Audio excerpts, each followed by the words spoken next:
Welcome to the Until Dusk Paranormal Podcast. I'm your host, Connor, and I'm joined with Katie, who has some interesting stories and encounters of the paranormal kind. Katie, how are you? I'm all right. How are you doing? I'm doing just as fine as I can be. um, Too real. yeah. So, you had reached out to me, and well, I had reached out to the world, and then you had contacted me and said that you had a paranormal story of some kind. Yeah. Stories, rather. Oh yeah. I've had a lot of encounters with the paranormal, from like the little tiny somebody moved something in my room kind of deal to like waking up with scratches on me. So I've really had quite the range. Alright, so you actually had physical things happen to you? Oh yeah, no, most spirits hate me. What? Yeah. Most of my paranormal experiences are incredibly negative, unfortunately. Oh man. So they all hate you. What did you do? What did you? I guess we're gonna find out. I guess we are going to find out. So, Katie, what have you done to make? I mean, I like you. I know the living like you. But what have you done to make the living impaired so upset with you? Do tell. Honestly, I'm not sure. I've always been one of those kids that was like super into fairies, the fae, all that type of stuff, and treating them with respect. And at one point in probably like late middle school, early high school, I went to a thrift store and I bought a Ouija board. And Okay. Well, I, okay. Okay. Well, it all begins somewhere, and it begins with you getting the Ouija board. Cool. So you get a Ouija board. I mean, it's not cool. I mean, Uh, I only ever used it once, and and I that don't that's bring it into my house. It lives in my car, that's as but many times as you need to do it. It only takes one time. You ever been to the Dare seminar? The Don't Do yeah. only one time, kids. It only takes one time. Anyway, do continue. Okay, so I guess I'll start with the story of the one time I used the Ouija board. Okay. Uh, so it was early college, I want to say. All Mhm. my friends from high school decided they want to meet up, hang out, whatever. And we all went to my friend Lauren's house. And we were there, and everyone had been joking about like a Ouija board because there was this movie out about using a Ouija board, and you know. So I went Yeah. out to my car and I brought it in, and of the four of us, two of us were super into it. We're like, heck yeah, let's use this. And the other, one of them The was kind of sensible on the ones. fence, and the other one was like, burn that thing, don't even bring it in here. Well, all right. Yeah. Yeah, so I pull it out. I'm telling them all the rules of using it, and we set it on the floor and we open it up, and we had just opened it up when so my friend Lauren, her house was built by her dad, and how the fire like alarms work in their house is they're literally wired into the power of the house. Okay. Okay. So there are no batteries, there is no low battery signal.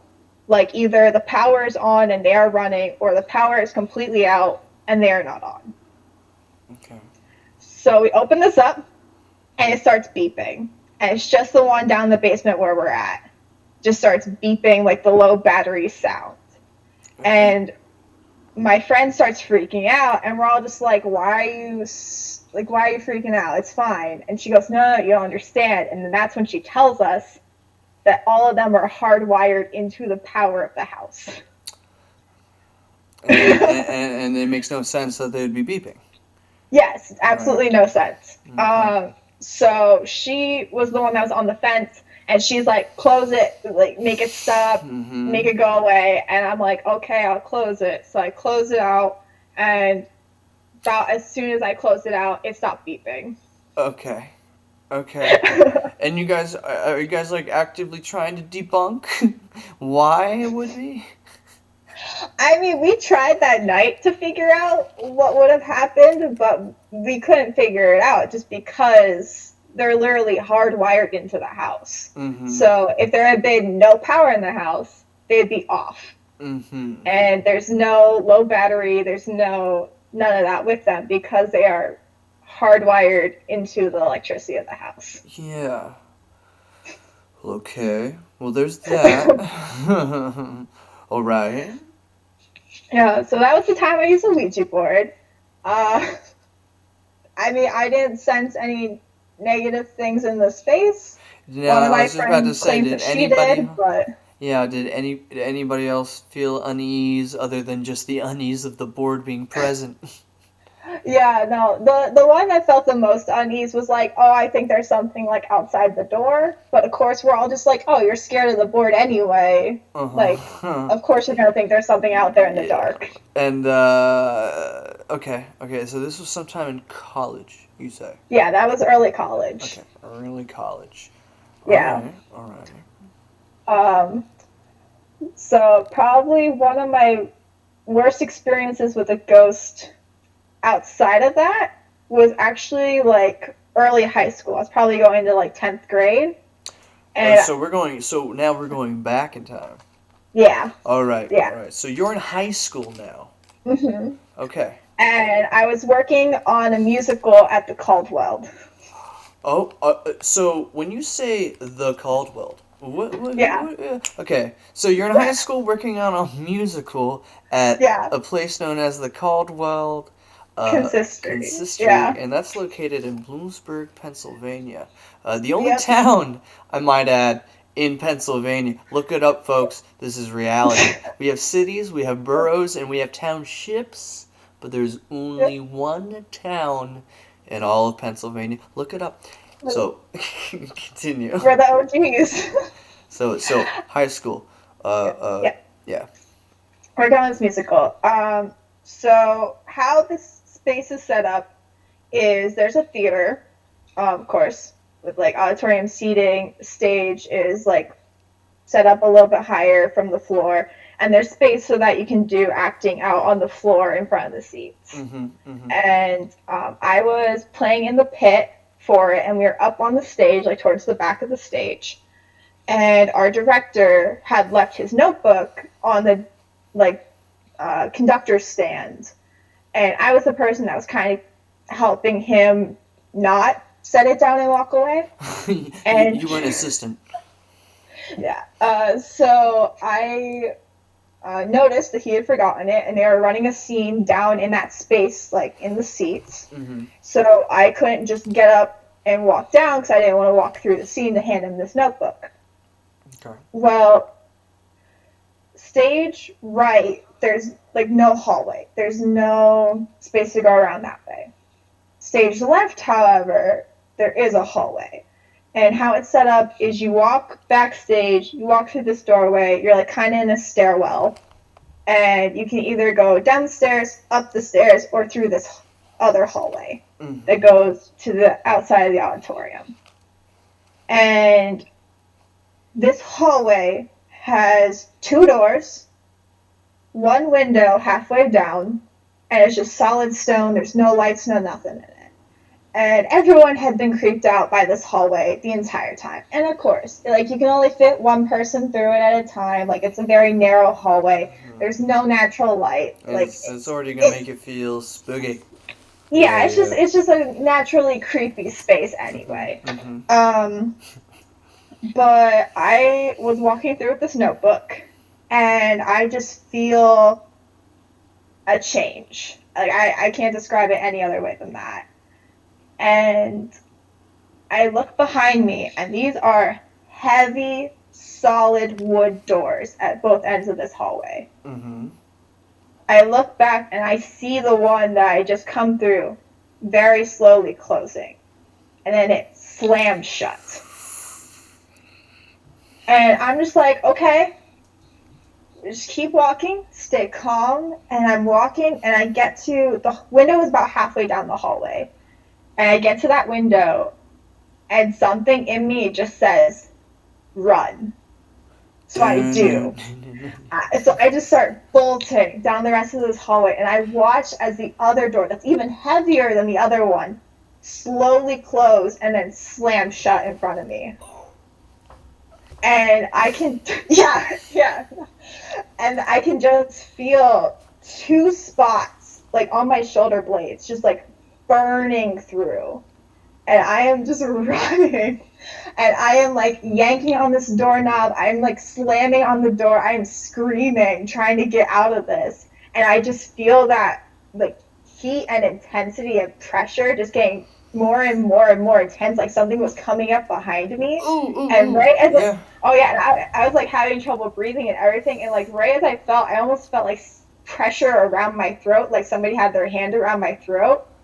Right then, I was twisting the doorknob the entire time. I twisted it one more time, and it just went, like it opened with no effort, and like all of it just like went away. And I turned around, and the other door was open again.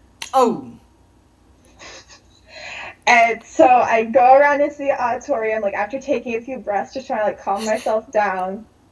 And they already finished the scene. Like that's how long I was in there, and I go and I hand the notebook to the director, and I was talking to one of my friends in the pit, and I was like, "Didn't you guys hear me?" And they're like, "What are you talking about?" And I was like, "Well, didn't you hear like the door slam shut?" And they're like, "No, what are you talking about?" Okay. Oh. Yeah, that's good. That's. I mean, that's. Oh my gosh. Yeah, Wow. Wow. Wow. So it starts out with a change. Like you feel this change yeah, in the room, in the hallway. yeah. It Oh was my god. almost And you know what? I know yeah, exactly what you're talking about. I know exactly yeah. what you're talking about. And you're not joking. Um, never experienced it like that.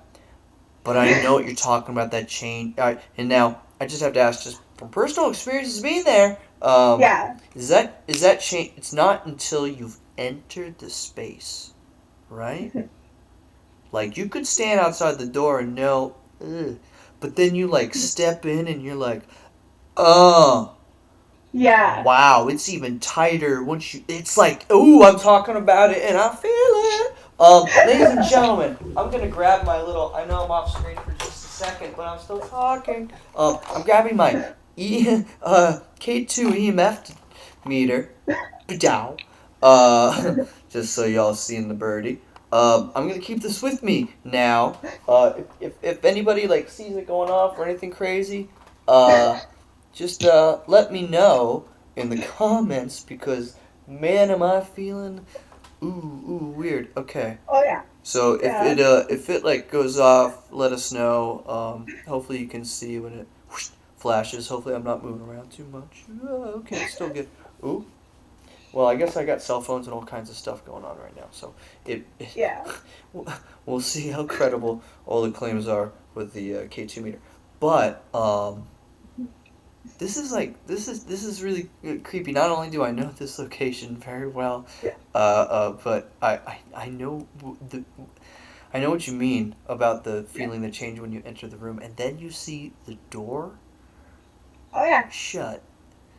Oh, I can't believe that you could actually feel something on your Yeah. shoulders. Now this was more of a feeling of something like on your presence, like something trying to approach you quickly, or like something that was touching you. Like I know you said about the neck, but was it? Yeah. But like if you could you It was explain that a little bit more in depth? Yeah, I have to say, like the shoulder one was almost like, you know, when you get that feeling that somebody's watching you, Yes, and you just like feel like the eyes on your back. yes, It yes, was yes, like that, but like somebody that absolutely hates you, like does not yes. want you there in any way, shape, or form. Yo, okay. No, I know that feeling. I know that feeling. Yes, yes, I know. Um, it's almost like that, like we're looking down at you, and I just, it's like there's nowhere for you to look down upon me on, but you were clearly looking down upon me with not nice intent. No, Oh man, that's incredible, and nobody heard this. Nobody heard anything. no, no, no, nobody heard anything because I was like asking people, and for a while afterwards, I was like, did I somehow like dream this?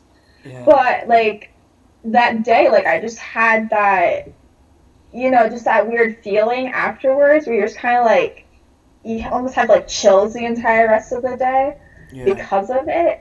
And I just had that going like the entire day. I was like, there's no way I could have, like, You spend the whole time. You're spending the rest of the time just questioning yourself, right? Like, yeah, what? yeah, Oh my. So this was in high school when this happened. yeah. That was Okay. high school. So now is this the first experience that you've had? Because we keep like anything before high school Um, that let you me. may remember or not. I mean, I don't know. I mean, so my dad has almost like medium capabilities. Like Okay. he isn't like full medium, but he's one of those people that he always tells the story. He had a friend that went to go clear out her cabin because her then boyfriend had ended his life there. And she was going and clearing out the space, and she hadn't told anyone what had happened. Yeah. Like it wasn't. It was like the time before like internet, Facebook, all that. So like people really didn't know unless they told you what had happened. They hadn't put it in the paper yet, nothing like that. Yeah. And she was like, "Hey, would you go up with me? It's just a far drive. I don't want to go by myself." And he was like, "Yeah, sure." So he went, and they cleared out the stuff. Like none of his stuff was really there. If it was like in bags, so my dad could not see what was there. And they were driving away. And he goes, "So when did he kill himself?" Yeah, yeah. So he's always had that type of ability, So and yeah. Yeah. No. I, yeah, I don't have that level of it, but I'm one of those people that like I pick up on like shifts in energy. I can sense when like there's An something empath. just You're more of an around. empath. Yeah, I mean, generally that's what we would say empath. I myself put myself into that classification of empath. yeah, Generally, it's like you tell me how it's gonna be, you know.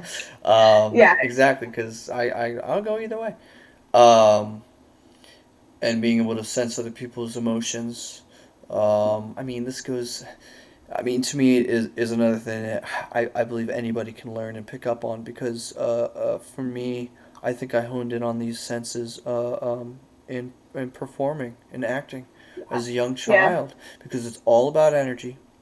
It's all hmm about being present with the person and I feel like it just goes in hand. Like it's an excellent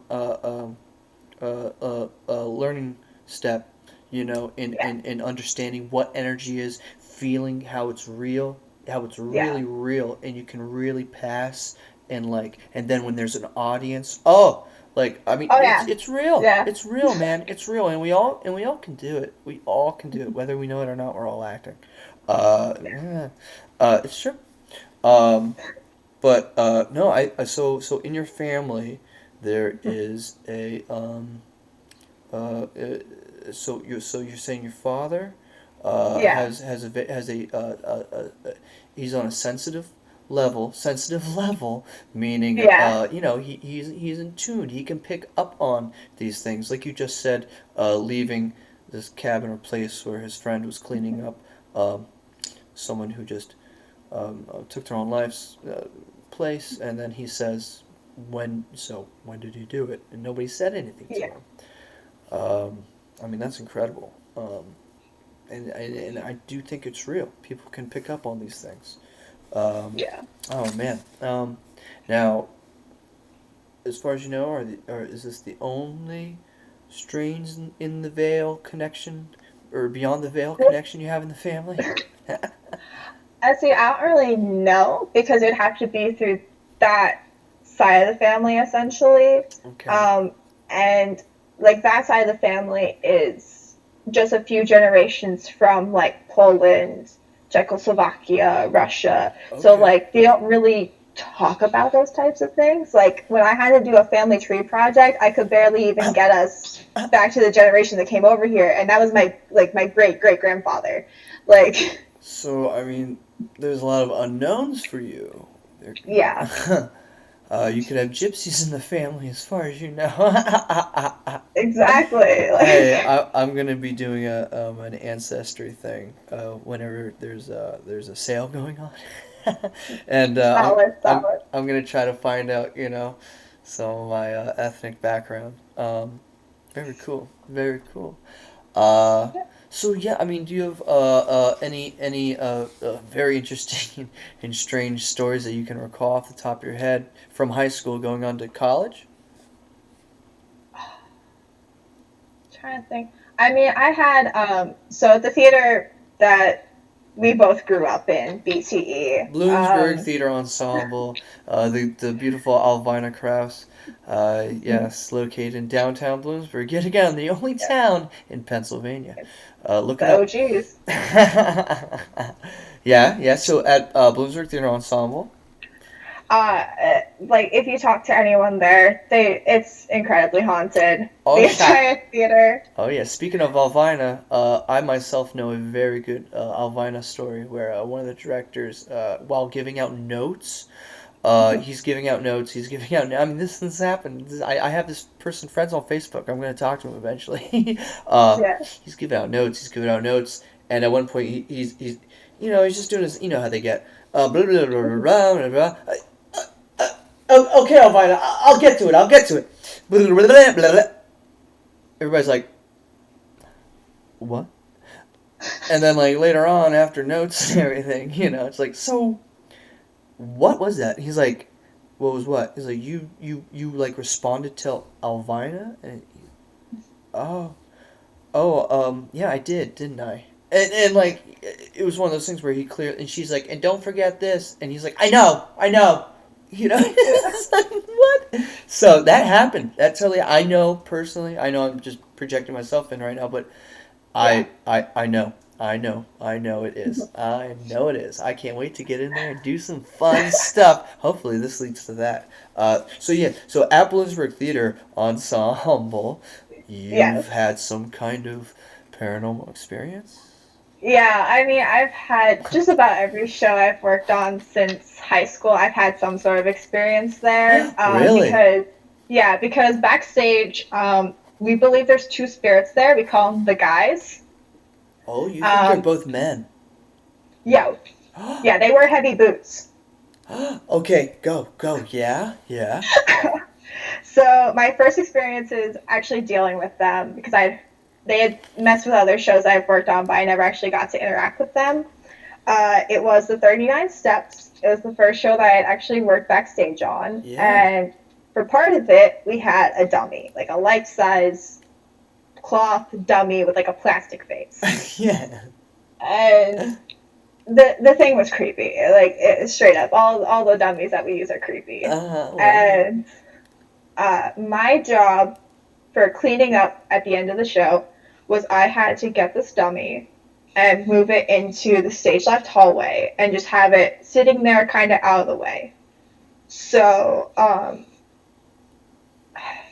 I've checked in with people about this because we had a running joke throughout the entire rehearsal process where people would set up the dummy doing something stupid and you'd walk in and be like, who moved the dummy? And like somebody eventually would be like, oh, I did it, Mm-hmm. But I went over and it was like the first time we'd run through the entire show, so I literally just chucked him in the hallway. He was all tangled up on himself, and I went and I like gathered up all the dishes, was doing all that type of stuff, and I get out to the hallway, and I hadn't looked through that doorway just yet because that's right where he was sitting, and something in me just was like, hey, look over there. And I looked, and he was sitting up perfectly staring straight at me. Yo, hey, how you doing? And I checked in with the cast later on because I checked in with like my backstage crew people. I was like, yo, did you touch? And I forget what we called him. Like, we'll call him like Dylan or something. I was like, yo, did you touch Dylan over there? And they're like, no, we've been on the other side of the stage. So I went to the cast and I was like, hey, I know you're getting your costumes out of there. Did you move Dylan? And they're like, no, we didn't touch him. Yeah, so that was my first interaction with them. So that was like late 10th grade. Okay. And then, gosh, I'm trying to remember when the next show was I had. We were working on A Christmas Story, and there's the magazine that all the boys have, And yeah, Yeah, and we yeah, had 3 copies of it. So there was like 2 backpacks that each had a copy, yeah. and then there was like one extra one that had to be carried out in a stack of books. So it Mm-hmm. wasn't actually like an extra, but if we needed to, we could move it around. Yeah. So we're going through these backpacks, and they're a single like drawstring, like there's no extra pockets on them backpack. And we cannot find this one magazine, and it has to be in this backpack. And it's right after like the stack of books comes off stage with the magazine. They come on like the other side of the stage with it in the backpack. Mm-hmm. So we couldn't just like run it around. And so we are searching desperately for this magazine. We had 3 people checking all the same spots. We were ripping open the backpacks. We were going through the kids' costumes. We were checking And under mind the you, couches. this needs to be done as quietly as possible and as fastly as possible because the action is going on stage live right now, and it needs to be on in seconds. Yes, continue. Yeah, so luckily this was preset, so like it wasn't quite as intense, but we only had like a half hour. Yeah, well, okay. Whew. Yeah. Only a Yeah. half an hour. Okay, I'm used to like seconds, and where is it now? Okay. Yeah, but we're still like searching desperately for it because we didn't have enough time to like print it out and make a new one, you know. Yeah, of course. But Yeah, there's we no. were we were like searching, and we have like like the racks that we put all the props on, where like there's a little bit of space underneath the bottom shelf, but not much. Yeah. We were like laying on the floor, looking under there, like reaching things under, like trying to. Like, we found a bouncy ball, but we didn't find anything else Like picking under up any of anvils that. and stuff, and like sinks. Yeah. Like, where is everything Yeah, but everything but? Yeah, we're pulling everything apart, and Yeah. I was told by our stage managers that I should go out on stage, and the formula for asking for things back is you go out and you go, "Hey guys, I'm looking for XYZ. If you could put it somewhere I can find it, that would be great. I'm just gonna go do this other thing. Thanks." And then you walk away. So I had to do that formula, and we're cleaning, we're sweeping, we're whatever, and somebody goes over to one of the prop tables and sitting, like somebody just took it and just like lightly tossed it on the top shelf of the prop table, is the 3rd magazine. Of course. And it's because you asked. Yeah. No, Yeah. there are strange rules in theater, and I mean, as you know, whenever there's no show going on, or if it's a dark day for a stage, they always put out the ghost light, and the ghost light is to help spirits either find their way back on stage or to guide their way to go to the next place beyond or what have you. So in all theaters, there is always a little essence of there could be a ghost about, you know? Oh, yeah. Um, oh, I think that's great. So you go out and you ask, you say, hey, it's as if you're talking to, one of the other stage managers or tech or like lighting or like, hey, tech, we got 15. If you could like find that little thing and put it on the thing, nobody's gonna get mad, nobody cares, we got some time, it's cool. We're gonna go do this. And if you would thank you. That's all they want. They just want to know that they're part of the team. Exactly. Exactly. And that's a good experience, by the way, everybody. That's a good positive experience to have. Yeah, no, BTE has been like the one space I've had positive experiences with. Yeah. Like, because it's always like little things like that. Like, I was stage managing one of the intern projects, and I came in the one day and there were dusty boot prints all over my set. Yeah. All over it. And I went and talked to my director. I went and talked to our technical director. I went and talked to everyone. I was like, hey, was anyone in the space that would have been wearing these boots? And everyone was like, No, it wasn't me. I don't know of anyone that would have been in the space. And yeah, and when I tried to sweep them, they would not lift, like, at all. Yep, the impossible boot prints. I know what you're talking Yeah, about. I know what you're talking about. I know exactly what you're talking about. yeah, and Ooh, that's one ooh. of the reasons that I know that they wear boots. Okay. Uh, yeah, so I'll cover the other one in just a second. But on the same intern project, this was like late high school. Yeah. I was sitting at how this was set up was the entire stage was the set. All the audience was up on the stage. There was a giant curtain, like you could not see the actual audience seating. Yes. Yes. So as Yes. the stage manager, my little table, booth, whatever, was back behind like 2 rows of audience up on a platform. And I was sitting looking towards the stage left hallway, and I was working on something in my script, like writing a note down or whatever, and I don't know, I just felt like somebody was there, like standing there, you know? Mm-hmm. So I look up, and I, I'm looking at the doorway to the stage left hallway, and I just, like, I couldn't see a person there, but, like, there was, like, an outline. Like, enough that I knew that somebody was standing there. And I said, hey, can I help you? Because it seemed like they were almost, like, behind the curtain that was right there. Okay. But I could still somehow see them. So I was like, oh, maybe, like, Andy came in early, like, our director, and it's just back there moving around. And so I just kind of, like, sensed that he's back there. Mm-hmm. But I never got a response. And then I got a little ripple in the curtain, and it was gone. And so you couldn't see anybody standing there, but it's like hard to describe because I didn't see like a person. Like I couldn't see like head, shirt, pants, shoes, arms, like that kind of thing. But there was just like you almost know like how like when you hold a camera up to the sun, there's like those like little blue rings around the sun. Yeah. It was almost like that. Like but, the lens flare and like the yeah. Yeah, it was like that, but like person shaped. Oh, okay. So like this weird snowman thing that doesn't make Yeah. sense. Oh yeah. The outline of. Oh man. Yeah. Oh, that's so weird. I don't know if I've ever heard that. Yeah, I'm like one of the only people that has apparently seen the guys. Okay. Ooh, okay. See now, I know what you're talking about with the boots. I've experienced the boots before. The dusty like where the hell is all this drywall coming from boots?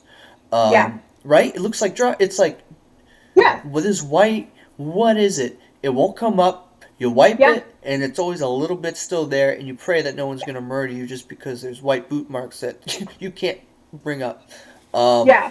I remember this on different shows. I just can't believe you're saying this, and now I'm thinking to myself, you know when you just notice things, and they're just little things, and like you just kind of write them off. Yeah, and it's like, I'm never ever going to have to remember this again for the rest of my life, but I know I noticed it when I was a kid. It's one of those things where, like, I noticed that as a kid, and then, like, being, like, a teenager in this space, I mean, I'm even, I swear I've seen an apparition while doing a show on at BT, and it was, like, I forget the name of the show, but, I was like in one of the wings, and then I had to like come on. I had to come back on or something. And I think one of the other actors was on stage, and I come on, and I'm like noticeably like, and I think I was supposed to be a little shaken up, and I was super shaken up this time. I was like, like looking back more than I should have been because like I was like even like somebody. So I saw like a full white. It was just white, as if it was just a sheet, but just in the perfect figure of somebody.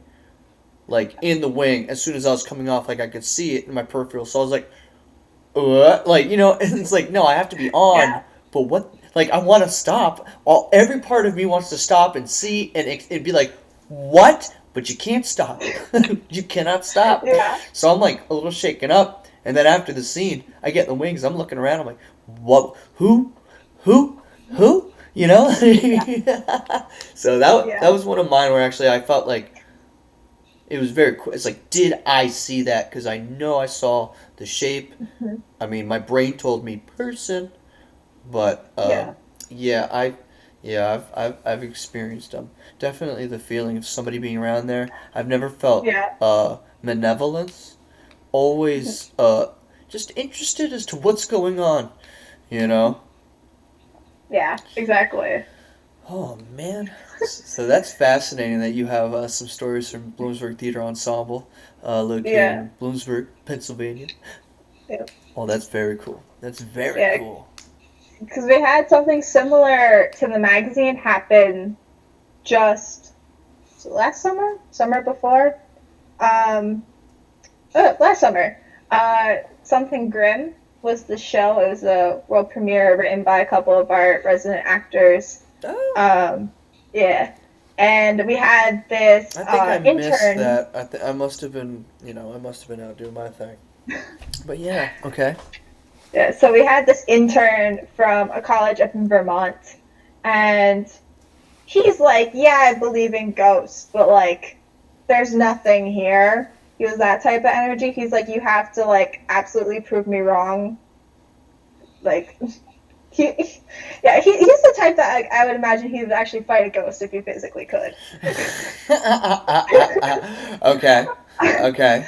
But we had something similar to the magazine happen, but it was with a glove, and it was like part of a quick change. And luckily, this was all during like preset, so we had a little bit of time to look for it. Mm-hmm. And one of the things that the guys have started doing now is they've realized that our stage managers kind of like they know what they're doing.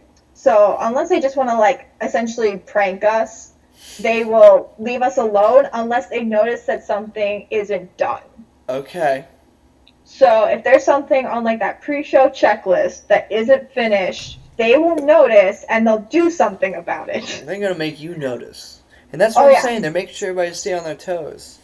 You exactly. know. So this glove went missing, and there was four of us looking for it. We went through all of all of the costume bags, even if it wasn't for the person that this costume belonged to. We went through all the different shelves. It was this inflatable like sumo suit that went along with it. We were completely flipping that inside out, trying to look for this glove. We were like flipping through the other gloves, looking in the hats. Like we were looking everywhere for this glove. And the thing is, everyone took a turn looking in the different spaces. So it wasn't like one person was searching here and one person was searching here, and we just weren't fully covering our bases. Like Yeah. everyone got their own turn looking for this stuff. And we were searching for a solid like 20-25 minutes. And I went downstairs to check the ditty bags again. Yeah. And I was like, oh, the red lights aren't plugged in. I just plugged them in, and I go upstairs, and the one person had just finished completely flipping the suit inside out, and they're like, okay, here you go. Kid's name was Enos. They're like, here you go, Enos. Your turn to search. And, like, barely flips it, and the glove falls out. There you go. And then on the Christmas show that year, Christmas at Pemberley, Mm-hmm. Luckily I had to dress up like as a maid to do this set dressing at intermission. Okay. So I was already in costume. I was good to go, luckily. And there was a footstool that needed to be on stage in a certain spot so it could be brought over because there was a character that was pregnant, and one of the jokes was that she needed to put her feet up. And we had gone through our pre-show checklist. We thought everything was set. And I'm sitting backstage, and up in like the metal overheads around the stage, I just hear these boots clomping up there. Like heavy boots, just Yeah. like stomping in the overhead. And I look up and I go, guys, we're in the middle of a show. What is so important that Yeah. you're just stomping like this? And a few minutes later, two of the girls come off stage and they're like, the footstool isn't set. And I was like, what? They're like, the footstool, it's missing. I was like, oh my gosh. So luckily I was already in costume, so I pick up the footstool and we made this like little bit that I went out and the maid brought out the footstool and set it there for her and I came back off. But I came back off and I was like, screw you guys. You could have just told us before the show. Yeah, right. You could have, but they would have it no other way. It just Yeah. wouldn't be any other way. Oh, that's great. See, I kind of love that, right? I love the interaction between the living and the dead. It's like no matter what's going on, something's going on, and this is how we solve the problem. So stop it, please, you guys, you guys. I love that. I love that. Actually, I love that a lot. I think that's hilarious. Um, oh my gosh.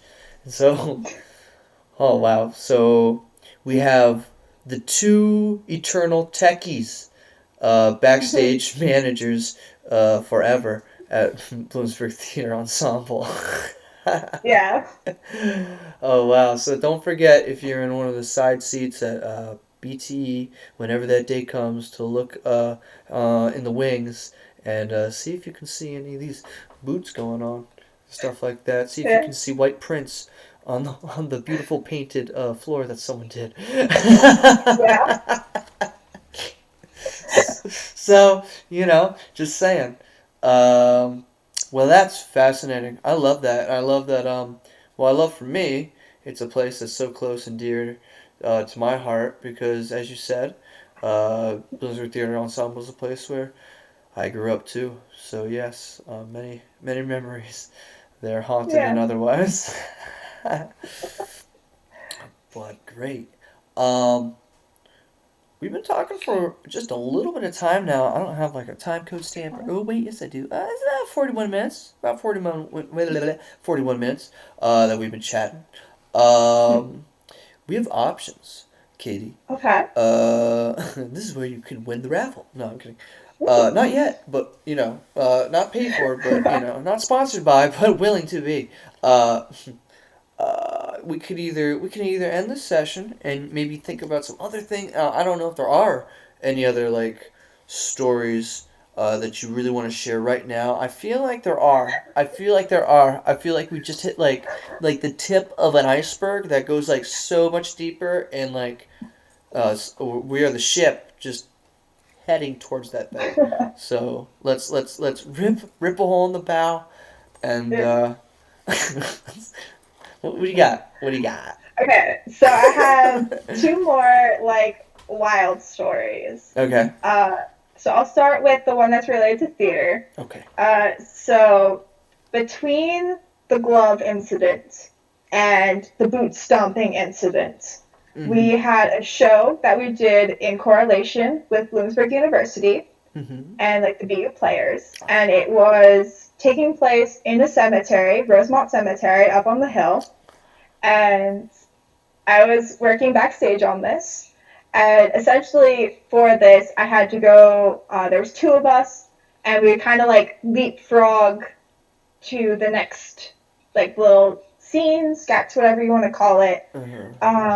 And how the show ended essentially is there was 3 skits happening all at the same time. And we had to have 2 lookout points so that we could see all of them. Yep. And once they were done, we would signal so that the groups could rotate so they could go through all 3. And then once the 3 were done, they would all merge back into one big group. And there was like a little ending thing that just kind of tied it up. Excellent. Yeah. So while we were working on this show, it was October. It was right around Halloween. We were really going for like the spooky vibes. And we had bug spray because we had a problem with some gnats towards the beginning of rehearsals. Okay. So a little out season, but I mean the weather was a little wonky that year, so it wasn't too surprising. I was the only one complaining of mosquitoes. I was just about to say, you might still be getting mosquitoes around that time of the year. That's not a huge surprise to me, or at least it doesn't sound like one, but continue, yeah. So I was the only person in this like 12-person group like getting viciously attacked by mosquitoes. You're getting bit. And I will say I am a little bit of a mosquito magnet. I just am, but I was the only person who had any bites at Because they're all. all going to you. Yeah, they're all going right to me. And, like, I was, like, coated in them. Ooh. Yeah, so that was how this all started. Okay. And while I was sitting at this spot, that was when I was getting attacked by the mosquitoes. Like, it wasn't at any other point in this tour. Okay. It was when I was sitting in that one spot, I was getting attacked by mosquitoes. Okay. So I'm sitting behind this tombstone, I'm getting attacked by mosquitoes, and they're probably like 2 or 3 rehearsals in. I'm sitting there, and I just feel like I hear like crunching of leaves near me, like somebody's walking up to me, even though we had the space, like, I'll put in air quotes, closed off. And I just feel somebody standing there. And of course, there's nobody standing there. And I said to them, I was like, hey, I'm sorry I'm in your space. I kind of have to be here, but I promise in like 20 minutes I'll be gone. And every single day I would get to that spot, I'd hear the leaves crunching, I'd feel the person standing there, and we'd have the same conversation where I'd be like, hey, I'm sorry I'm in your space, but like this is what's going on. I have to be here. I promise I'll be gone in like 20 minutes. So this wasn't just one time. This reoccurred every time you guys rehearsed Yeah. and then did the show? Yeah. So we did one very long weekend of shows. And it was, I want to say it was like the Thursday night shows. We had started like Wednesday doing actual shows, previews the 2 nights before. And it was the Thursday show, and I just look up towards like the university, and I just see this dark shadow go bolting across the cemetery. And in my mind, I'm like, was that like an animal? Was it like, I'm just trying to like logically figure this out, because like we saw deer up there, we saw other random animals. So I'm like, it must be something with that. But then it kind of clicks in my brain that I only saw the shadow on the tombstones. Like, I did not see anything in between. So I'm like, okay, that's a bit weird. And then, remember that shoulder pain from earlier? Yeah, I do. Yeah, we got that, except whole back. Whole back. And, like, it was, like, it felt like somebody had, like, their claws in me. Like, it was very deep, like, legitimate pain, like, around my entire spine. And I got up from sitting there, and I literally had to, like, stretch. Like, it was, like it just felt so deep in my muscles that, like, just getting up, like, I felt stiff and sore. Oh, my gosh. And I went down, we did the last little bit closing up, and after just about every show, I'd go back to, like, the stage manager's apartment, and we'd hang out, we'd talk about how the show went, all that type of stuff. And I told them what happened. I was like, and my back still hurts. Like, it still hurt into the next morning. Yeah. And they were like, oh, that doesn't seem too good, because they're also believers of the paranormal. But we're like, okay, maybe it was a one-time thing. But then, like, the next night, same back pain, Did you have them check your back for scratches? I did not. I really wish that I had, but I didn't at the time. I think I was just scared for there to actually be something there, you know? Yeah. Oh, my goodness. Yeah, so, yeah, just this intense, like, heated pain right around my spine the next day, too. It was slightly less intense the second time. Maybe because I was used to it at that point. Now, was it around the same time, around the same place? Yeah, no, it was always in that one spot. Yeah. Oh, man. And you're talking about the old Rosemont in Bloomsburg. Yes. Yeah. That we could totally go to. Yeah. At almost any given time. Yeah. And maybe record something. Yeah. That place. Maybe with you. maybe with you sometime. Just use me as graveyard bait. Hey, her words, not mine, people. However you want to interpret that, it'd be great to like go over there and maybe talk with you and talk with your friends. I don't know, Yeah. Okay. but I guess they're not your friends because they don't really. These interactions don't turn out too positive No. for you. So, No. oh my gosh. So for all you know, you've been scratched in the back. Yeah. And you have to go back to the same place where this happened to do another Yeah. show. Uh, Yeah. so you go back. Yeah, so I go back, same pain, not quite as intense, but still there, like still getting up and stretching afterwards kind of deal. And then it was like Saturday night, we still had the show, and same back pain, same all of that. And then Sunday, it was like pouring down rain. So we had already scheduled rain dates just in case. Yeah. And while I was working on the show, I was still a student down at Temple University in Philly. So I was driving back up specifically to do this. I had been given like extra absences because I was doing this as like an internship. Oh my You know, like, goodness. Now that's, and yeah. I already know because I've done it so many times, that's a 2.5 hour drive, and that is Yep. about a 4.5 hour going back and forth in one day, which I've done a couple times, like a Yeah. psycho. But Yes. yeah. Yeah, but luckily I had set it up ahead of time because I knew I was doing this internship. I knew when all the dates were for shows. I had set it up like with all my classes. I was like, I'm doing this internship. I'm going to be gone for essentially a week because of it. Like, Yeah. these are the dates. This is what's going on. And pretty much all my teachers were cool with it because Yeah, they knew it good. was for another class. Yeah, they were Um, flexible. yeah, yeah. But we had this like torrential downpour on the last day of the show. And then the rain date was for like a Wednesday or Thursday night, and I was coming up on Fridays. Okay. So I had already kind of maxed out my like absences and stuff. So I was like, sorry guys, I can't come. And they're like, Yeah. oh, don't worry, we'll just get someone to fill in for you. It's just one show, no big deal. Yeah. So that was kind of where that one ended, was because of rain. Okay, so and so when you say ended, do you think that maybe something else would more intense? Because it sounds like it started out intense. Well, no, I don't. See, you start out with it being like kind of a mild experience. You definitely feel the change, and then you're like, oh, hi, don't mind me. We're just temporarily here. We leave it in like 20. I'm out of here, and this will Yeah, be like this for like 5 more times. And so, and then, uh, and then you see the shadow.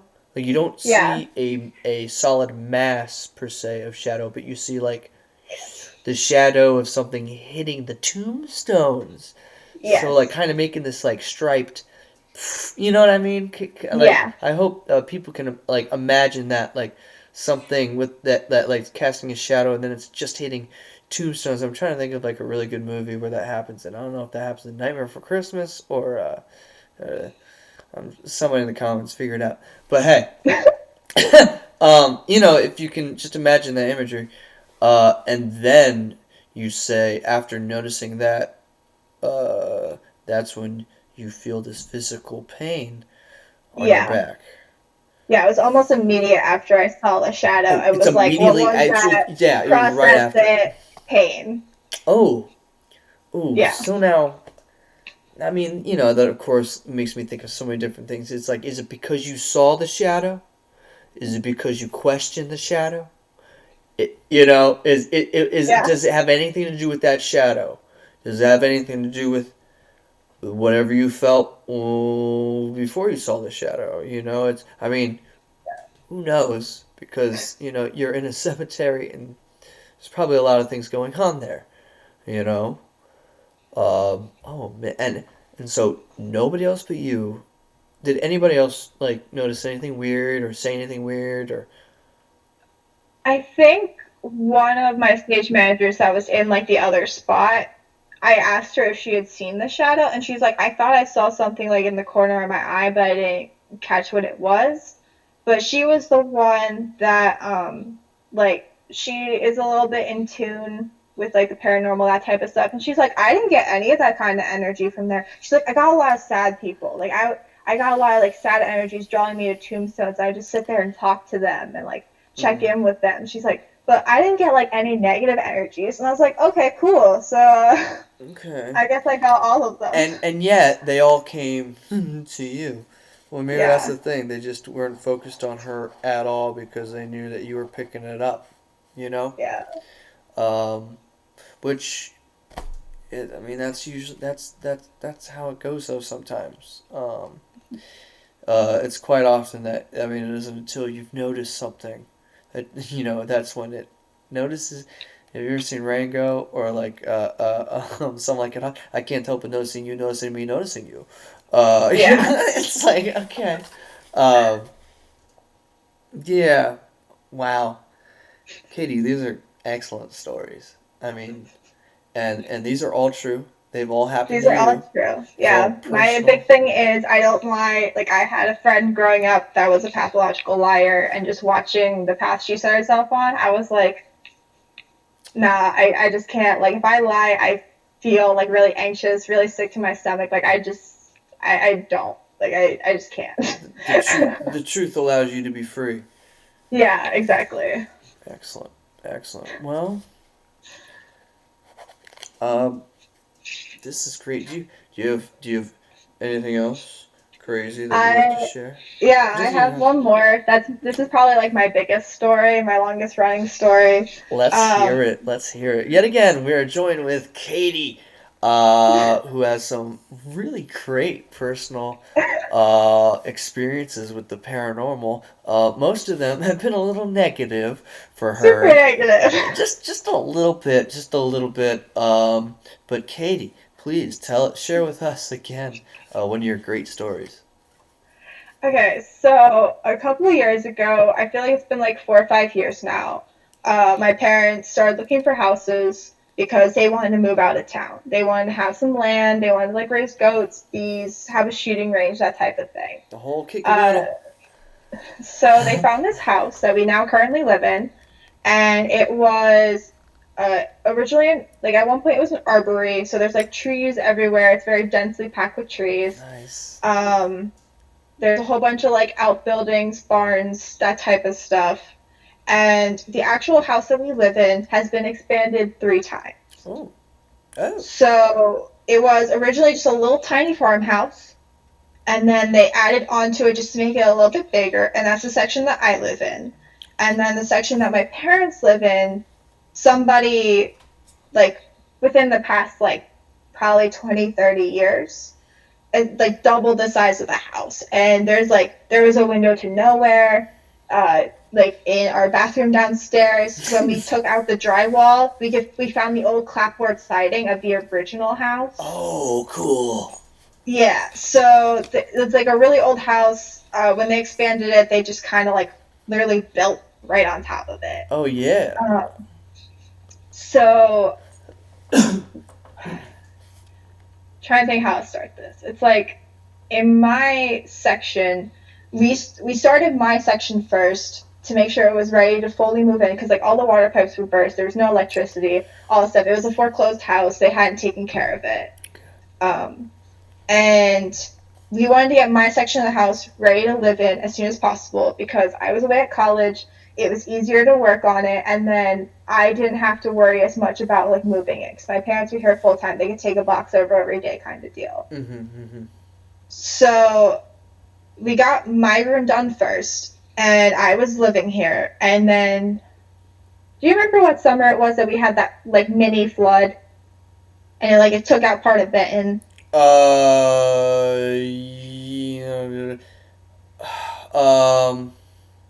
took out part of it. When you say mini flood, I'm trying to think of a mini flood. I can only think of the floods that we've had. It was like over the summer, and it like closed off some roads, but like it majorly hit Benton. Is this the one that was a really big deal for Knoebels too? It really hit Knoebels hard. It might have been. I can't think of what year this may have been. Was this like in 2014 or something? Or earlier? It would have been later than that, because I graduated high school in 2016. Okay. And I was in So college at this point. maybe So somewhere between 2017? 2016 and 2020. Somewhere, one of those I'm summers. thinking maybe 2017. Maybe. Like, you're 17 or 18. One of those two. I can't remember. I don't know. I can't off the top of my head. Hey, down in the comments, please leave a comment. You tell us. Anyway. So in the flood of summer, whenever. that was. Yeah. So I was living here. I had like running water and everything. But my parents were not living here because their room wasn't done yet. So I was the only one staying at the house. Mm-hmm. And all the roads were flooded from here to Bloomsburg, which is, we moved to Orangeville. And like the only people that could make it to my house essentially were my grandparents. And they were up on the hill. They didn't want to have to come down off of it. So I was not expecting them at all to show up. Mm-hmm. And I was sitting in my room, and I don't even remember where the rocking chair was at that point, but I was sitting up in my room, and I could very clearly hear downstairs the rocking chair rocking and like multiple voices talking. Like, to the point where I called my mom and I was like, hey, like, did you tell like my grandparents that I was here by myself? Like, were they like saying they were gonna come check on me? Like, Yeah. like to that level of sound. Like, I could very clearly hear two voices and like the rocking chair like clicking as it was rocking. And she told me like, no, they're up on the hill, they're not coming down, they're not messing with any of this, part of their road is washed out, like they're not leaving. So I grabbed my BB gun, I went upstairs, and there's nothing there, but the rocking chair is just like, you know when you get up from a rocking chair and it's doing those last few rocks? Yeah? Yeah, it was doing like the last like 2 or 3 rocks. Oh, like it was stopping as you like came up on it? Yeah. It's Yeah. like, no, stop. Either keep on. No, I don't know what's worse. Like, Yeah, keep yeah. on going, or just like, where are you now? Yeah. Oh, and you grabbed your BB gun. I didn't know there's like people in my house. Well, I'm not sure what you. That's. I mean, that's hilarious. I would have felt bad for the people who would have gotten a really bad, like, little BB hit, you know? Yeah. I mean, that's when you hit them and you gotta run, because, I mean, you're not taking them out, you know? Like, Yeah. maybe blinding them if you can hit them real good in the eye. But, oh my gosh, I'm just thinking, like, seeing, and you know, you're going up, you're seeing the rocking chair, you got the BB gun, and you're shaking, right? It's like, Yeah. and then it just stops, and that's when you're like, what good's the BB gun? That's hilarious. That's great. So that happened. And the thing is, the entire time I was here by myself, like, I felt like something was like kind of here watching over me. Yeah. But I didn't feel any negativity. They weren't moving things. They weren't doing any of that sort of stuff. Like, I described it to my dad as an old man. I was like, I feel like there's like a grandpa here, just making sure that I'm okay, because like the kid is home alone. You know, like, that was more the energy I was getting from it. And I had told him that, like, after all that happened, and he was like, oh, you know, I was here working by myself, and I told them, I was like, if there's anything here that, like, wants to talk to me, or just, like, make it known that you're here, like, you know, like, he pretty much did, like, the guy's speech, but with, like, our house. Yeah, and he's like, I got nothing. He's like, I don't feel any vibes, like, he's like, I got nothing. There's dead radio silence for him. So, I got that. Huh. Yeah. Huh. Now this but is. when they. Yeah. What? No. Continue. All I was gonna say is, this is something that has happened at the house that you're in right now. Yeah. Oh boy. Great. So, I told them all that, and the thing is, when they finally came back, they had like an air mattress set up so they could stay here like on the weekends, kind of deal. Mm-hmm. Like, they weren't staying every night like I was. uh, like when they finally came back, the roads weren't flooded anymore. They were spending the night. Like that presence just kind of left. Okay. So that's why I feel like it was just somebody like, oh, the kid is home alone. I need to watch them. Like that was definitely more the Oh. energy I was getting. Oh man. Now, just based on your own intuition, Yeah. do you think this was an entity that may have been at the house? Maybe it didn't originate at the house, but maybe it's at the house, and your dad said what he said, and it picked up on that, and it watched. And when you're alone, it was there, totally. And, but then when it was very clear that you would be okay, it went about. I mean, do you still feel this presence now, like to this day? So that's a tough one because there is still something here, but I don't know if it's the same thing. But does it? It feels different. It there's something that does feel different, yes. Okay, okay. Um, I know it's so confusing because either way we cut this, it's different, and we're talking about something that there's no like known. We can't like look to the book and say, ah, here we go. Yeah. It's just not there. Um, Yeah. but I just know with my own experiences, and on my property uh, we have the locals, and then we have passerbys. Mm. And I've been told and I feel that there are energies coming and going. Some like to stick around for a while. Some, aren't here for a very long time. Yeah. And we definitely have our our institutions. um, but and I think that's why I'm asking the question if you feel any kind of difference. And even if you don't know, that's okay. We're not. I don't think we're supposed to know right now.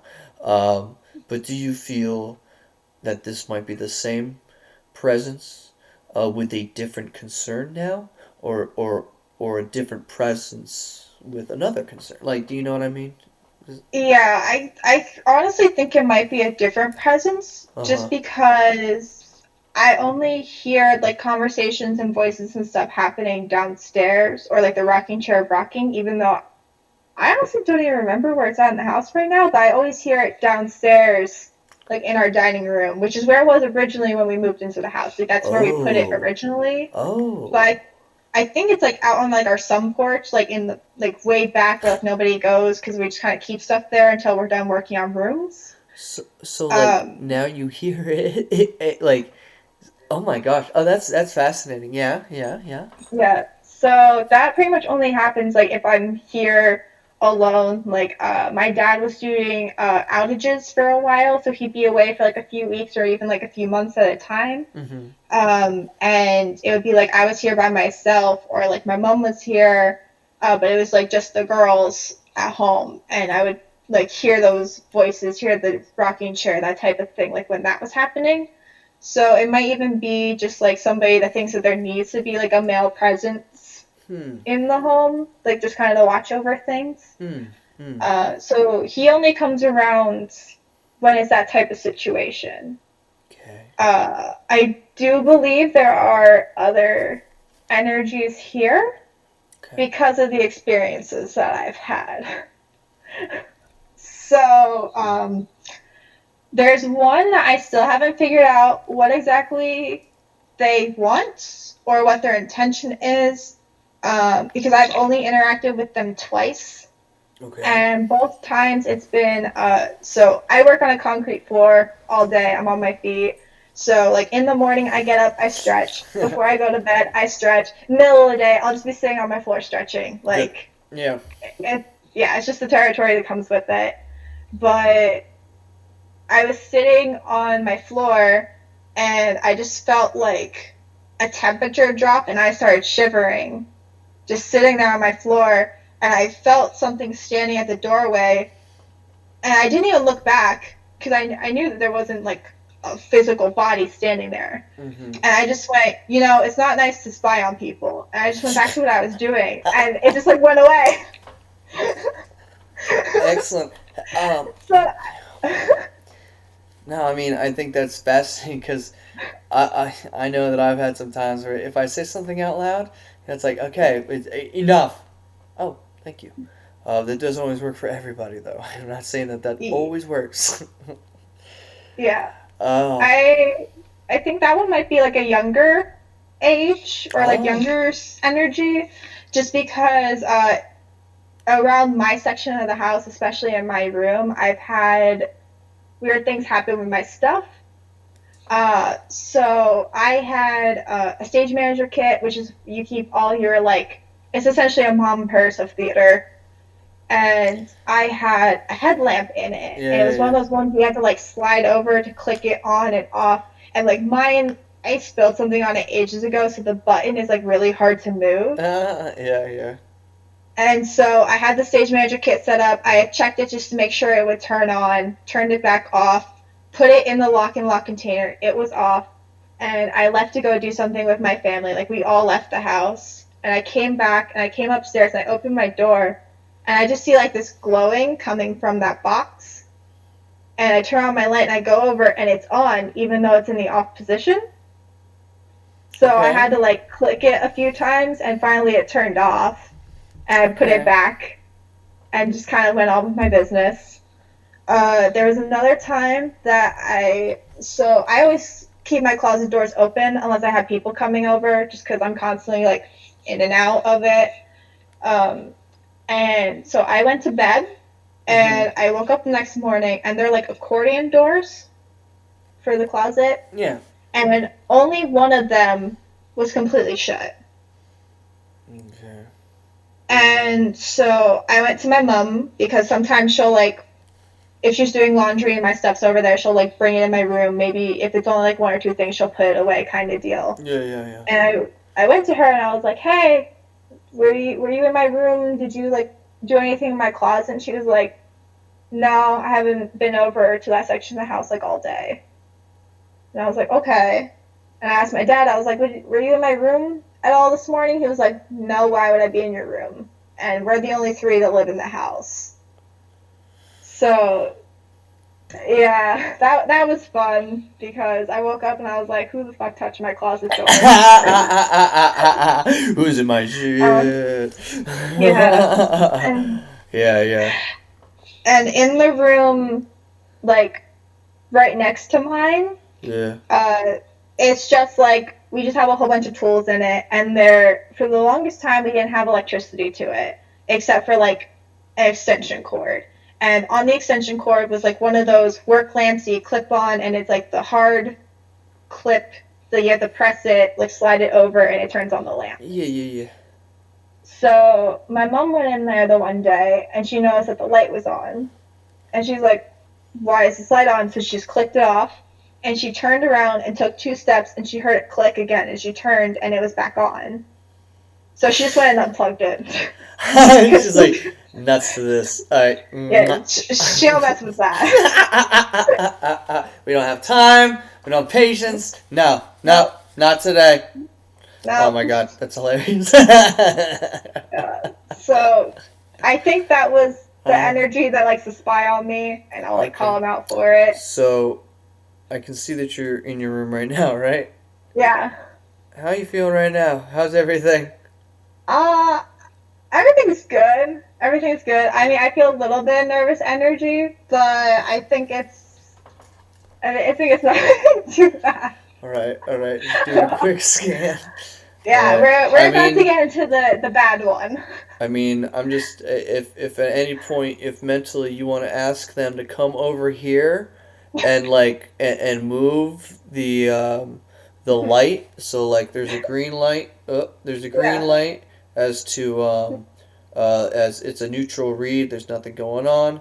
But if it were to start jumping to more green, something's going on. Yellow means, whoa, we're getting a high EM. Red, something's up.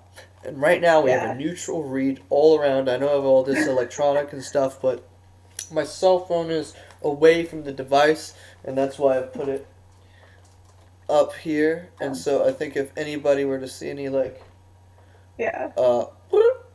I might turn it on and off. Just okay, it's off, and then it's gonna turn on. And it's gonna do the whole entire shik shik. So, oh, see, it's like super noticeable, right? Super Yeah. noticeable. I don't know why, but I thought I saw it go off earlier. So if anybody ever sees that thing go off, please comments. Let us know. Time code, stamps, all of it. And if we don't see it, somebody might. So yeah, Katie, try. Just take a moment and Yeah. just be like, hey, if you guys could do Connor a favor and go trip his K2 EMF meter, that little digital thing. Yeah. Show them in the camera right there. There it is. But no, continue. So you're getting into another crazy story that happened in your home?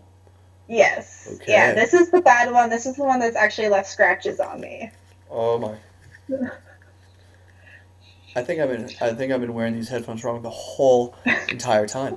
No, now I'm convinced I was because now everything sounds even better. Let's go. So this last energy, it's not a good energy, but I also haven't had it around in a while. When it was at its strongest, like most present, most messing with me, was when I was in a very toxic relationship. So I think that kind of the energy that I had, it was feeding off of. And once I got out of that relationship, kind of got out of that funk, that's kind of when it started to go away. Yeah. So, and it also helped that I wasn't here full time. I was at school most of the time. I was home on weekends, kind of deal. So I think that also helped with it. Okay. But the big thing with this energy is I'm one of those people, I don't really have dreams. I don't really, like, I go to sleep and I wake up the next morning. Like, there's not really much going on, at least that I remember. Yeah, I was about to say, you don't have any memory that you know of any dreams happening. You go to sleep and all of a sudden, you're back up. Yeah, like when I was little, I of course would have dreams all the time, but like as I got to like mid high school, I just kind of stopped having dreams. Like I would have one every once in a while, but not like consistently. Okay. Um, so when we moved here, I I felt like weird about the house, but I mean, it like I told you, it was vacant. It was foreclosed. It was like in rough shape. So like it had some creepy vibes to it just because of that. So I was like, okay, that's just what's going on. Wrote it off. Mm-hmm. And then I met like the grandpa spirit and I was like, okay, there might be something here, but it's all chill. It's all good. Mm-hmm. Mm-hmm. And then I started having these dreams. And I don't even remember what happened in the dreams. I just remember that, like, when I would wake up, I would remember. But it's been, like, probably, like, 2 years since this happened, like, majorly. And it was always, like, very vivid dreams where I was, like, fully immersed in them until the second I woke up. And, like, always very, I don't want to say very negative things happening. Like, it wasn't like I was dying in every dream, you know? Yeah. But it was just like, I had a lot of anxiety during these dreams. Like, it was very anxious, like, high stakes energy in every single dream. So, I would wake up from these dreams. I would, like, literally feel, like, a weight on me, like, on my chest almost. Okay. And like, you know, like that paralysis you get. Like I just could not move. And I would always just sense some sort of like darkness in the room past, like, of course, there not being any lights. Mm-hmm. And I would always wake up at 3 a.m., like right on the dot. And it was always just this very intense energy. And I have, you know, those little like solar dancers that you put them in your window and they just like they bob around. Yeah. I had a little Jack Skellington one in my truck in my Nissan for the longest time. Yeah. So I have one that's a little penguin. And yeah. because of how he's designed. When he tips to the one side, his head hits his body, and he makes a little clicking noise. Okay, And yeah. he's just one of those little cheapy dollar store sun dancers. I've had him for forever. But he's cute and you love him and you So take care of him. yeah, Yeah. yeah. So he's one of those ones where like, unless his like little solar panel is like in pristine condition Yeah. and it's like the most beautiful sunny day outside, he is not dancing. And I would wake up at 3 a.m. with this energy in the room and like this weight on my chest after having these super crazy dreams, and I would just hear click, click, click, click, click, like from the penguin dancing. Yeah. Oh my Yeah. gosh.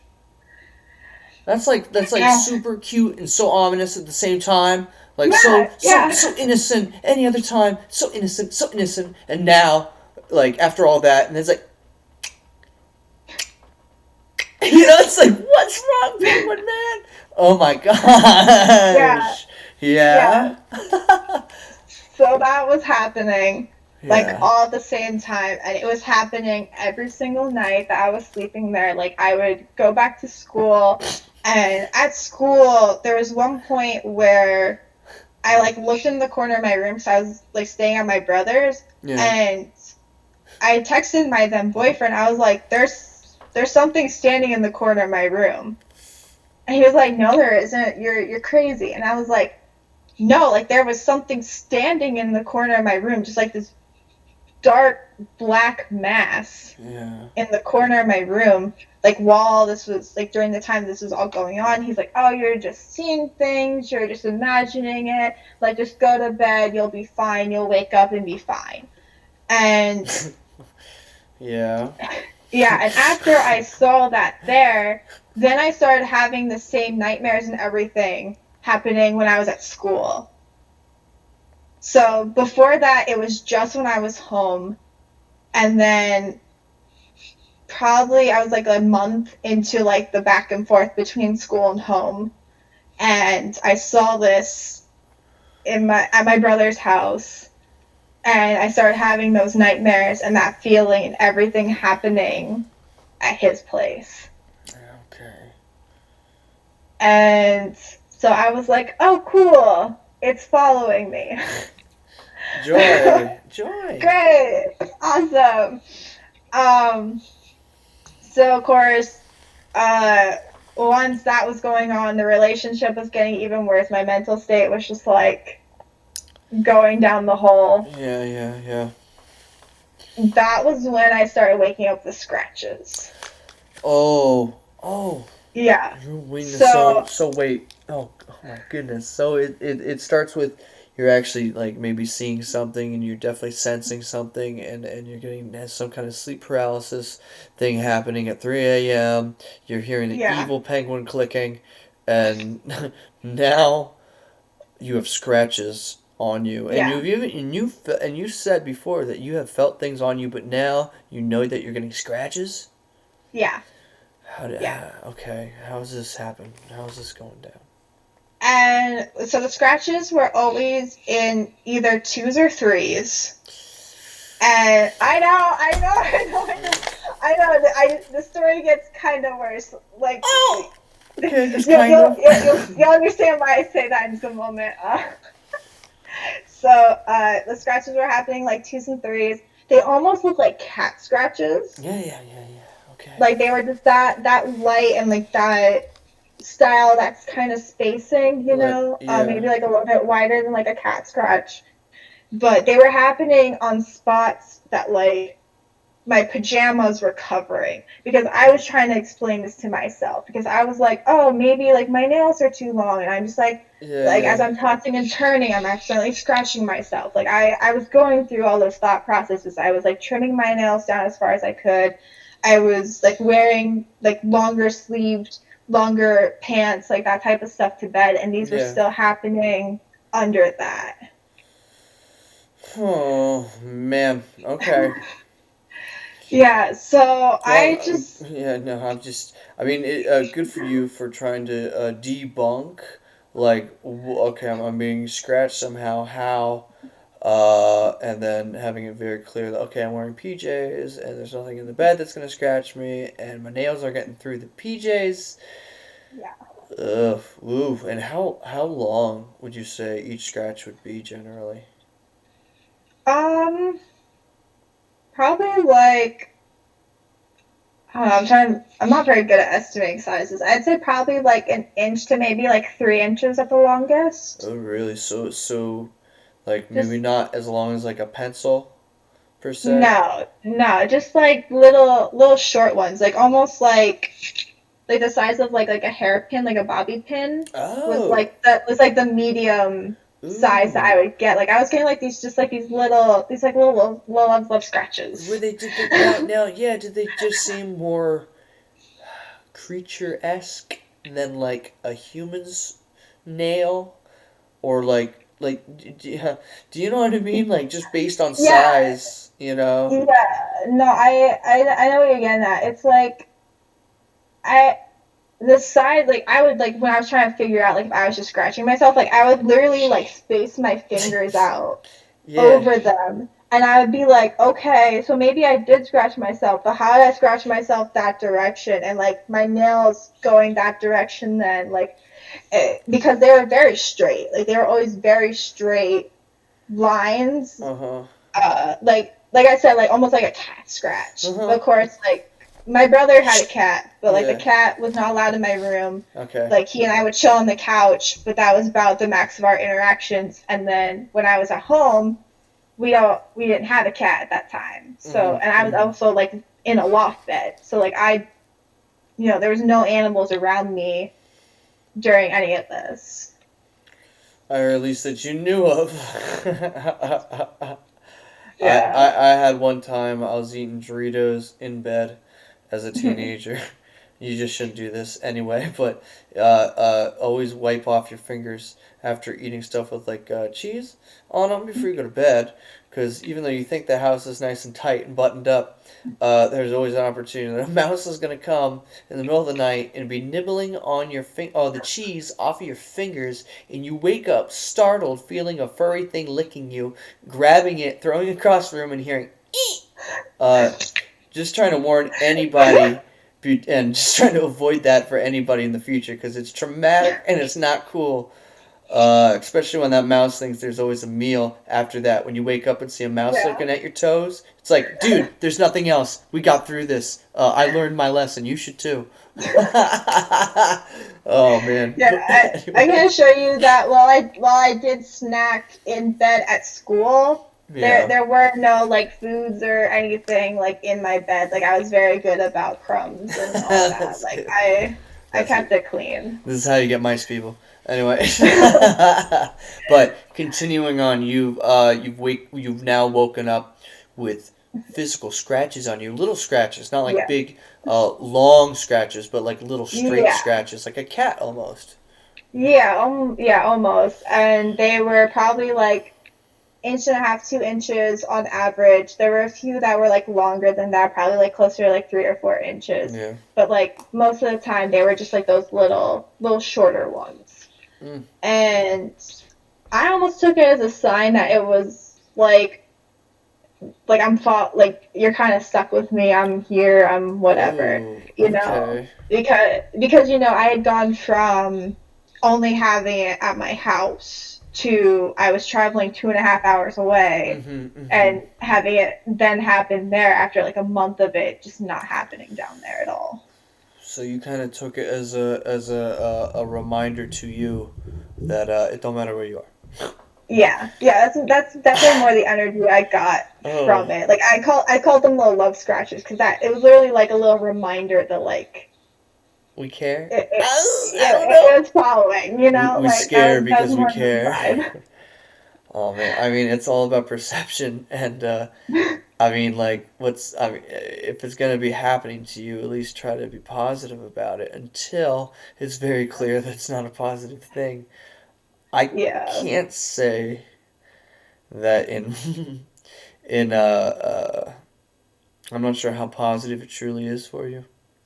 If you don't feel any harm. I would love, for that to be true, but you always need to be careful with your spiritual energy Yeah. and what you allow in and what you allow out. And you just have to remind, just even when you're upset and everything, remember that you are a spirit of light. Luminous beings are we. Well, just like Yoda, Yeah. not Yeah. this fleshy, crude matter. La la la. Don't sue me, Disney. So yeah, no, we are beings of light and love, and love is one of the strongest energies. I Oh mean, it yeah. is the strongest energy. That's the one thing that's gonna stick around even after we're done. Love. So Yeah. always try to remember that. And if things really ratchet up after you put positivity out, that may be cause for concern. Not that I'm trying to concern you or anybody else who might Yeah. be in a similar situation. It's good to take notice, but it's good to remind yourself I'm a being of love and light, and I want to put out positivity and receive positivity, and just this is a positive zone, people. you know, or at Yeah. least we try. Yeah. So that was going on my Uh-huh. personal life. I was very in a very negative mindset, all that type of thing. And I went from that to the relationship ended. I had a lot of really supportive friends, Yeah. and I was just in this really good mind space Good. then. Good. And it kind of went away for a bit. And I was like, oh, I just kind of when something negative happens, you just kind of push it to the back of your brain. You're like, I don't need to retain that information, Yeah. That don't need to stay here. It can Yeah, come. It can go. I'm gonna just keep on moving forward. Yeah. No, I hear you. yeah. So the nightmares kind of stopped. The waking up at 3 a.m. kind of stopped. Really. It wasn't really happening as much. It was getting very spaced out, and then it just kind of.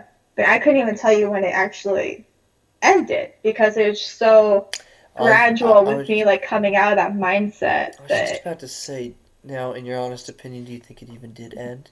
Or is this just something that is like, is it like something that was there or something that was picked up and it's just part of your energy that when you are in a real low, when you are in this place, you are more subject to these energies being able to attach and what have you. I mean, I can only assume that now you're in a better place, and I mean, I'm taking a yeah. look at your room. You got the lights. It looks very.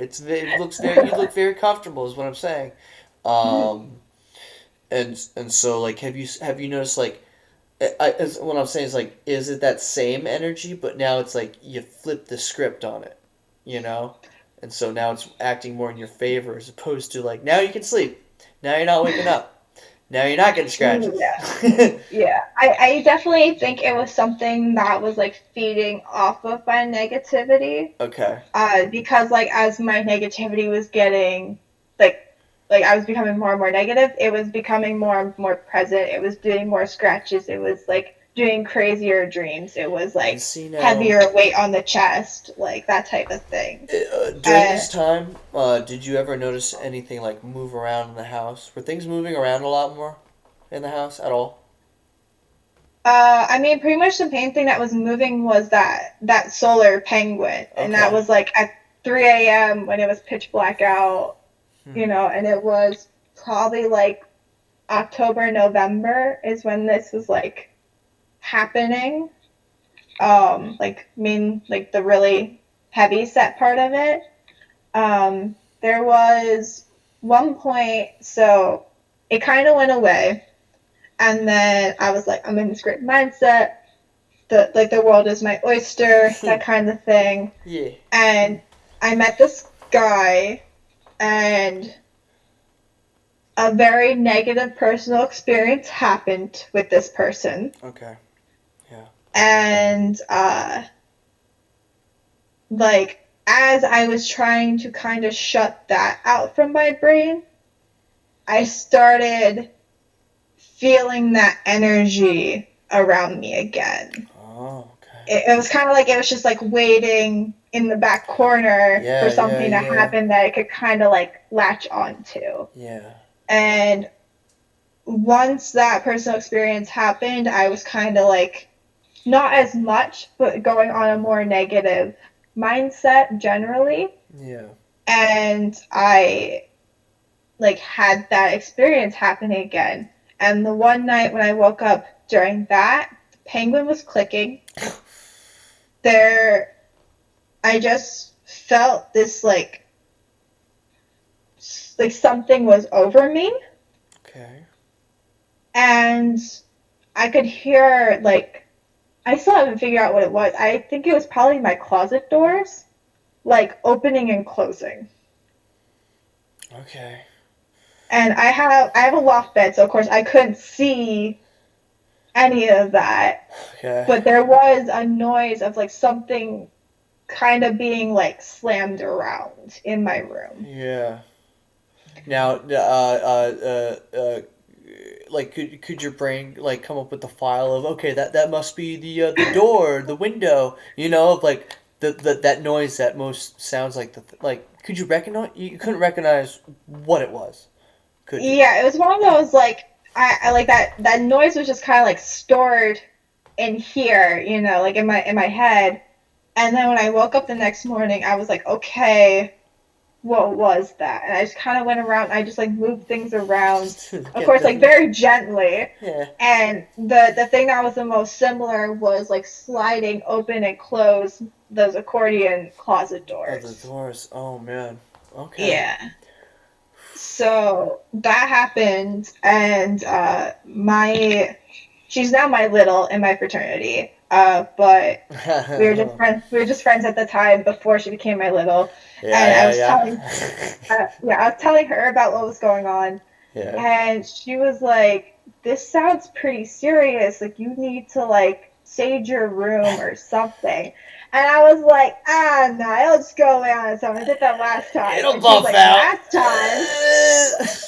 time. Yeah. She was like, last time, that there shouldn't have been a last time. You should have done something about it then. And She's I was like like, last. well, I, I mean, it solved itself out. Like, You're like, come on. The season's, it's okay. It's good. She's not.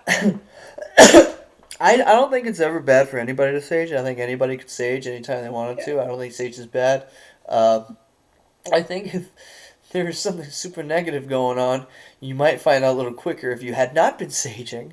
You know, yeah. not that anything good or bad will happen. Sage is actually incredibly good for you, and it really is good. It is good to use. So sage is never a bad idea. You okay?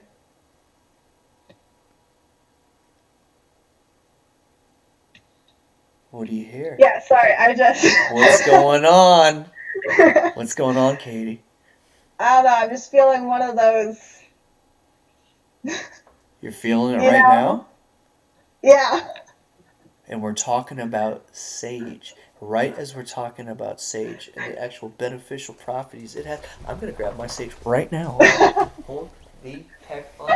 Now, Katie, do you have access to sage? Do you have any sage? I mean, I typically grow it in my garden, but I Ooh, haven't actually dried any out I or think done anything with it. I usually just use like I have incense in my dust room, bunnies. so Yeah, I know. burn. There's like But little like things flying around. It's just dust bunnies. This thing is a little dusty right now. So I noticed little things. I'm like, what is it? Oh, it's just dust bunnies. It's just dust bunnies. I don't know. You might want to sage. Are you okay? yeah, How are you feeling? Describe the room. uh, literally, it's just like when you feel like your body temperature like drop. Uh-huh. Like it's literally like right here, like right in my chest. Like I literally just feel coldness and I feel it like expanding out. Like I'm literally shivering a little bit right now. Oh, are you okay? Yeah, no, I'm good. Like I know this energy. I know this hoe. Well, I'm gonna leave you to be comfortable saying that out loud. Um, But and I guess it must know you too. Yeah. Oh wow. So well, I'd hate for you to feel uncomfortable, and if because I can clearly see something. I could see it immediately. Something was going on. But as long as you feel safe, and Yeah. are you home alone right now? No, my parents are both here. Ah, well, Like everybody lives in the house okay, now. okay, well, good. As long as like eventually it's like okay, well, bye bye. Eventually when you're like okay, bye bye. Thanks for like getting it all riled up for me. Uh, you know. But hey, if it does, please call back, and then we'll. It's only for my benefit and the viewers, I'm sure. Oh my gosh, Katie. So, I mean, this makes me want to keep on going for hours and hours and hours. Man, we've already been talking for an hour, almost 2 hours. Almost 2 hours, Oh I think. damn. Yeah. Damn. I'm looking at my time recording thing of an hour and 40, yeah, 40 minutes. An hour and 40. Wow. Um, I mean, I know that we have some really great stuff right now. Yeah. Katie, I mean, if you're still in the area and you're still local and you want to Yeah. like go on to an investigation, if you would ever want to share your potentially spooky location with us, and like maybe we could come in and ruffle some feathers and and maybe see and feel the things that you see and feel, or maybe just like here and there, if you feel so comfortable getting out your camera or some kind of voice recorder, maybe asking questions, or since you sleep so soundly at night, just letting it go. I don't know. Yeah. Whatever you would feel comfortable with. I'm sure. I know that I'm trying to get us to do some kind of investigation at Bloomsburg Theater Ensemble. Mm. The sooner the better because nobody's really in there right now. But which is very unfortunate. We want to see all theaters, do something. We want to see everyone in the arts thrive and survive during these times that Yeah. are so uncertain for people in the entertainment business. I mean, such as myself. Um, and hopefully we can connect and share and be creative under new banners, under new platforms, and using technology to our Yeah. benefit so that we can get the word out and stay connected and tell stories and present the things we love the most. And one of the things I love the most is paranormal encounters and paranormal tales and paranormal stories and paranormal investigations and talking to awesome, maybe not so paranormal, but awesome people like you, Katie. So, yeah, I mean, we've been going for a while. I'm sure that in the future you can probably think of some other stories. And for all I know, I'm gonna get off the phone with you right now, and then something's gonna happen, and you're gonna call me tomorrow and be like, "Haha, I've got a new show for you," and we're gonna do it because that's exactly what we're here to do. But Katie, I would love to extend an invitation right now and say, anytime that we're going on anything. If you ever wanted to go, I feel like you might be an awesome person to have. Not, not for personal means or anything. Uh-huh. Not that I think that you might boost up activity for the show, but Looking for some demon bait. looking for some demon bait, good old D bait, if you know what I mean. Some G bait. Uh-huh. That's what the kids are calling it now. Um, Katie, this has been way fun. A lot of fun for me. Yeah. A little nerve wracking for me. Once you turned your head, I'm like, it's gonna happen right now as we're filming. Awesome. So, and as soon as the camera goes off, something's gonna happen, right? You know that. You know that. Just prep. Well, I have to say, like that kind of like feeling is starting, like it was starting to go away, like as we were, kind of like wrapping up a little bit. Like you're talking about going other places, Yeah, so yeah, I think it just wanted to be like, hey, hey, over here, yeah, yeah. hey, It's like, hey, you're talking about me. Hey, yeah, if you're gonna talk about me, have me on the show. How rude. How rude of you, Katie. yeah, Katie. yeah. I think it was more that energy. It just was like, hey, over here, Well, what hey, up? Give me a second. Whoever you are, thank you so much for being on the show. And real quick, if you're listening to this, if you could drop by and turn on this device anytime, maybe next time we'll catch you. If it ever went off during the show, if anybody sees anything, please in the comments or however we have this set up, try to let us know that you saw some. I don't know. Maybe it was just me, but I thought I saw it go boop for a second earlier. I think it was just me, and it could still be just me being wishful, but I thought here and there I saw some like a little light flicker or something on your screen, but not to freak you out. Not to freak you out. I'm not about to be like, oh my god, right? But Yeah. if anybody sees anything, because of course I do believe that when we talk about these things out loud, it's all about energy, right? And we are definitely, Oh yeah. even though we are not in the same room, we are not in the same physical space, we are sharing energy. We're talking about these things that, real or not, we perceive it to be, and we're talking about a real experience. Whether we know what's going on or not, it's a real experience to us. And so, talking about things that we care about and know about, I mean, that produces energy, you know? Oh yeah. So, kumbaya and all that jazz. um, but yeah, because I really do believe in it. I think it's all true stuff. Especially when you feel it, there's no denying it. Oh It's yeah. foolish to deny it after you felt it because you're going against the grain. It's not cool. Katie, yet again, thank you so much. Um, before I stop recording, do you have anything that you want to share with the people, real quick, or are we gonna get you next time?